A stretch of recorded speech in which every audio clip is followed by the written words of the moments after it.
Hello Chiefs and welcome to another video. Today we will cover the dragrider infernodragons in Legends. So let's take a look at this army.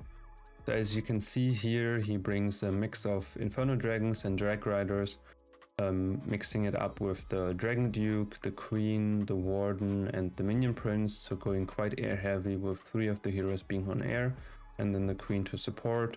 And then one really interesting touch in this army is the revive spell. So if the Dragon Duke or some of the other heroes go down, you can always get them back. So let's take a look on the first replay I have for you, and thank you very much for Soham for sharing this. So here you can see he is starting off with his Dragon Duke at 12 o'clock using a Skelly spell right away to take down that multi-gear tower, and then also taking out the monolith.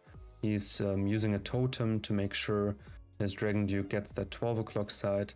He now uses an E-Drag to set some funnel and also to get that air defense, which he just narrowly gets with the support of the rocket loons. Now he's using the Dragon Duke ability already at 12 o'clock, just making sure he gets all these defenses taken care of. So the tunnel is basically free to take with just one air troop or anything that can take down the tunnel. At this point the Jellyware is off, so the Dragon Duke is just going to take down the tunnel himself, or at least severely damage him, but by the looks of it he barely misses out on the tunnel. There's a sliver of health left. Now he uses the Queen with the action figure and the arrow ability at 3 o'clock and the Siege Barrack just behind, and his main push with the Drag Riders and the Inferno Dragons push in from 4 o'clock, 5 o'clock. He is facing the sweepers a little bit, but it's not so bad. He's using the totems to tank, and as you can see, the meteor ability of the Minion Prince are hitting some important defenses. Here he's using the Warden ability to make sure he's getting through that Revenge Tower Bomb Hive damage. He's using the Overgrowth to take out those Spitters and the multis at the top side, and now his air push can push through the core. He revived the Dragon Duke at 12 o'clock, just even getting more value out of him, and now he's just putting down some cleanup buildings, because at this point most of the defenses of the base are gone except the parts that he had overgrowthed, but these parts just come back now, and the way they're set up, the Spitters facing the top side, and just with the multis there he just has too much power. And he still has the Minion Prince ability, he has 2 freezers, so he's easily going to overpower them. Now he uses the Dark Orb to just make sure he gets them with that ability, and now he uses the free spells, and this is a very beautiful triple. Good job to him. Let's take a look at the next replay. This time it's an anti-3 style base. He here uses the Dragon Duke at 3 o'clock, 2:30 to just enter into the base. He has really clear pathing for the Dragon Duke from defense to defense. Uses an Inferno Dragon to set up the funnel already, and now the Dragon Duke enters the base. He's going to take down that ricochet cannon with the ability. He will stun and take down even more buildings. He's going to take down that fire spitter, go for that rage tower which he also triggered, and he will also still tank and almost get that wizard tower. But now his main push, the loons, the drag riders and the inferno dragons with the Minion Prince and Warden are entering from 5 o'clock, while his Queen, the E-Drag and the Siege Barrack funnel at 7 o'clock. His drag riders and inferno dragons push through the base now, and his Queen and the other ground troops, the action figure, funnel towards 9 o'clock. Uses some rocket loons to help with the funnel already. The overgrowth he used for the core and the revenge tower, making sure this bomb hive and the revenge tower are being tanked for. He now revives the Dragon Duke, which is going to take down this elixir storage before targeting that revenge tower. And yeah, he just takes a very good value with this Dragon Duke, which he just revived. It's going to continue, grab more value and even more value. And this is basically how the strategy works. You set up the funnel of part of the base with the Dragon Duke, then you enter with the main push, and then you revive the Dragon Duke to get even more value. But with the revive, you're obviously also very flexible to revive another hero if you need to, but the Dragon Duke at the moment is so strong that it's almost always worth it. And here he's just finishing off the last buildings, getting a really nice triple, and a good job on tripling the space.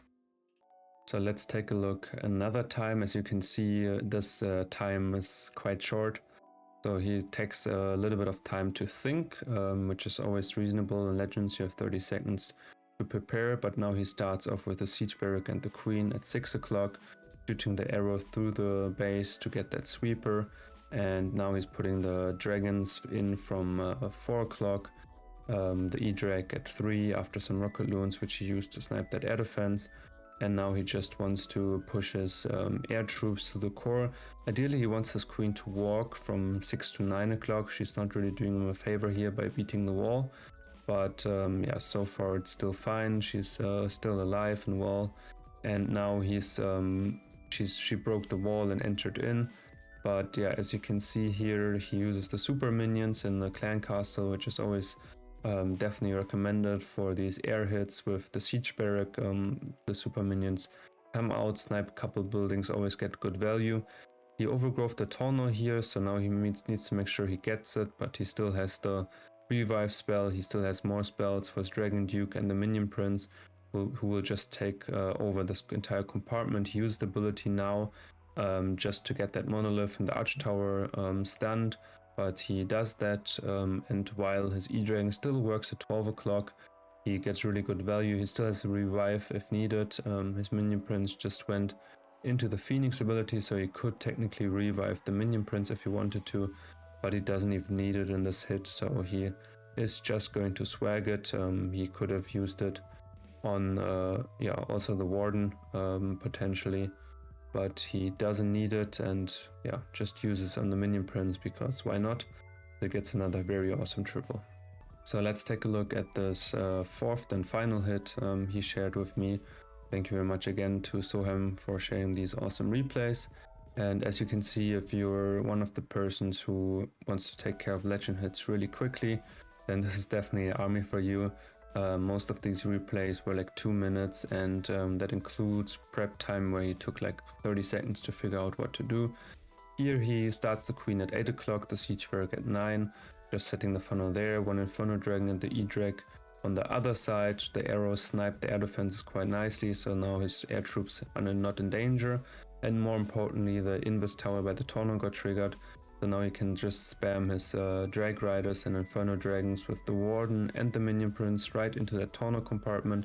A little bit annoying that the sweeper pushes him back, but it's not that big of a deal. The one big advantage of this army is that they're not so weak. The drag riders and the inferno dragons are not so weak to the sweepers.